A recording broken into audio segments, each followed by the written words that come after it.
سپوږمۍ له رڼا ورکړې ده، زما د ورور د خاطره ورکړې ده. که دا نور هم مړه کېږي زما د ورور د مخ د خاطره مړه کېږي. کله چې دا میندې به لګیا وي که نه خپل د روټۍ انتظام به یې کوو، تندور به یې لګوو، نو دا بچي به یې د خویندو نه ویستل او یو ډاګ ته به راووتل. اوس زما په خیال شاید چې نشته، او پخوا دا سیسټم و. هر خور به خپل ورور رانستی په مازدیګري کې او بس میدان ته به ووتل، په یو بل کې به بحثونه شروع شول. او دا د دنیا یو فطرت دی، که ورور تک تور هم وي که نه، هر خور ته خپل ورور د کور نه ښایسته ښکاري. زما د محبوب مې خور وه حضرت شیمه رضی الله تعالی عنها مبارکه.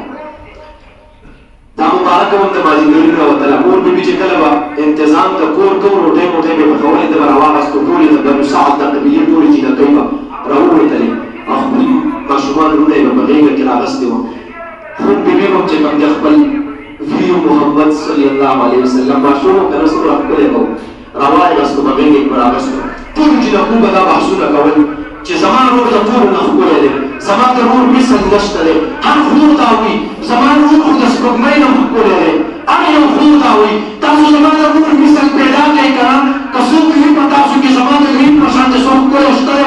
دا بحثونه شروع.